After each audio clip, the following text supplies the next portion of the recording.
Bienvenidos nuevamente a mi canal, soy el Pastor Wilson Medina y en esta oportunidad voy a dar respuesta a la gran interrogante. ¿Debemos entender Marcos 11:23 en forma literal? Para algunos que tal vez no están familiarizados con el texto, vamos a colocarlo acá. Dice, porque de cierto os digo que cualquiera que dijere a este monte, quítate y échate en el mar, y no dudar en su corazón, sino que creyere que será hecho lo que dice, lo que diga le será hecho. Algunos toman este texto, lo entienden literalmente para explicar la confesión positiva. Yo decreto, yo declaro, yo confieso, yo ato, yo desato. Basados en este texto, muchos creen conseguir aquí una evidencia porque Jesús dice, porque de cierto os digo que cualquiera que dijere, decir es sinónimo de confesar, de hablar, de declarar. Entonces cualquiera que declare, que confiese, quítate y échate en el mar, eso es lo que ellos dicen. Pero si nosotros entendemos que esto no puede entenderse literalmente, podemos comprender que Jesús no estaba enseñando ni le pasaba por la mente la confesión positiva o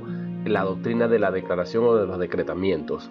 Vamos a ver esto más de cerca. Por ejemplo, veamos el texto lo que dice. Porque de cierto os digo que cualquiera que dijere a este monte, aquí está mi primer argumento, cualquiera que dijere a este monte, tendremos que preguntarnos ¿a qué monte se refería Cristo? Noten ustedes que el texto nos dice cualquiera que dijere a cualquier monte. Hasta hay un coro que han sacado que dice, si tuvieres fe como un grano de mostaza, esto lo dice el Señor, tú le dirías a la montaña. Pero no es a toda montaña, no es a cualquier montaña, no es a cualquier monte. Jesús dijo a este monte. Y cuando él dijo a este monte, ¿a qué se estaba refiriendo el Señor?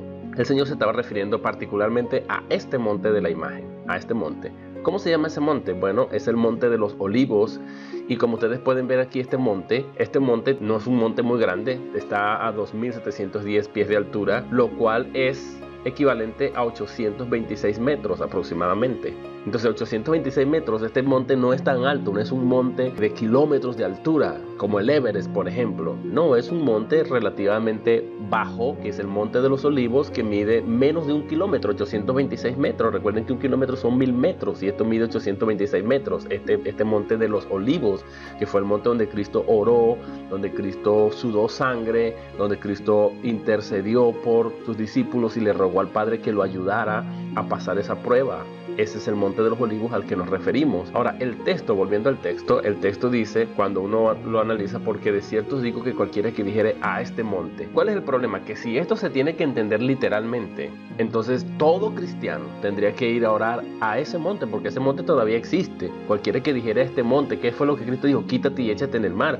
Yo no encuentro a los discípulos diciéndole a este monte, quítate de aquí, échate en el mar. El monte de los Olivos no existiera si esto fuese literal. El monte de los Olivos siempre ha existido y sigue existiendo. Jesús no podía estar diciendo esto en forma literal y no estaría enseñando la doctrina de la declaración y de la confesión positiva, porque eso no es lo que Cristo tenía en mente. Miren lo que dice el contexto, el versículo 24. De hecho, el versículo 22 dice, tengan fe, porque Pedro hace la pregunta frente al milagro de que Cristo había maldito la higuera por no tener fruto, y cuando ellos vinieron de regreso, después de Cristo haber hecho unos milagros, Pedro se sorprendió de encontrar, al pasar por el monte, por este monte de los Olivos, que la higuera estaba seca. Y Pedro dice, mira Señor, que Jesús dice, tengan fe. Jesús los invita a que tengan fe y les dice estas palabras, que es una metáfora. Una metáfora es un lenguaje figurado que no debe entenderse jamás en forma literal, porque es una ilustración para enseñar una verdad. Y ahora pasamos al contexto del versículo 24, que es el propósito. Dice, por tanto, es decir, con todo esto yo no quiero decir que esto es literal. Lo que yo quiero decir es que todo lo que pidieres orando, creed que lo recibiréis y os vendrá. Esa es mi idea. El propósito con esta metáfora es enseñarles que la oración es muy importante, pero que tienen que hacerlo creyendo y que lo van a recibir, que les va a venir lo que ustedes están pidiendo si ustedes tienen fe. En el contexto de esta metáfora, Jesús está hablando de la importancia de la oración con fe. Orar con fe, de tener ese acercamiento con Dios, pero que lo hagamos con fe. Eso es lo que Cristo estaba enseñando con esto. Ahora, si uno va más allá, en el versículo 25 dice, y cuando estéis orando, ¿qué dice? Perdonad. O sea, Jesús también conectó esta metáfora con el perdón, que cuando oremos, en la oración muchas veces vamos a tener rencillas los unos contra los otros, hermanos contra hermanos, con alguna persona, y cuando esté orando, recuerde que cuando esté orando, Dios me va a traer a la mente, o tal vez va a venir a mi mente alguna raíz de amargura, algún incidente que yo tuve con algún hermano, algún amigo, algún vecino, algún familiar, y voy a tener como un rencor ahí, eso va a ser un estorbo. Ese es el tipo de montaña a la que Cristo podría estar refiriéndose también, de acuerdo al contexto. Y yo no lo dudo, porque fíjate cuántas veces menciona la palabra perdonar, 4 veces en este contexto y lo contrasta con la palabra ofensas. Yo creo particularmente que lo que Cristo quiso enseñarle a los discípulos es, primero, a que oren con fe, y que cuando estén orando va a venir a la mente de los discípulos, de los cristianos genuinos, tal vez cualquier incidente que haya tenido con algún hermano o familiar, y que en oración perdonen tomando como antecedente que el Padre nos ha perdonado a nosotros y que la deuda que Dios ha pagado por nosotros jamás será superior a la deuda que Cristo ha cancelado en la cruz del Calvario por nosotros. Jamás va a igualarse la deuda que Cristo nos ha pagado a nosotros con la deudita que nosotros tengamos, que pagarle a nuestros hermanos. De manera que eso de que cualquiera que dijera este monte, lo que Cristo está diciendo a la luz del contexto es que no hay una montaña tan alta de ofensa que un hermano haya hecho, que el Monte de los Olivos no es una montaña muy alta, de unos 820 metros apenas, menos de 1 kilómetro de altura, pero Jesús nos está diciendo, el perdón nunca será tan grande con relación a lo que yo he hecho por ustedes, con relación a lo que mi Padre se les ha hecho por ustedes. Y eso es lo que Cristo estaba enseñando aquí, no está enseñando la confesión positiva como algunos suponen. De manera que no puede entenderse literalmente, porque si se entendiera literalmente tendremos que volver al Monte de los Olivos, ir a Jerusalén, cerca de donde estaba el templo judío, y entonces declarar sobre ese monte, y ese monte ya no debería existir.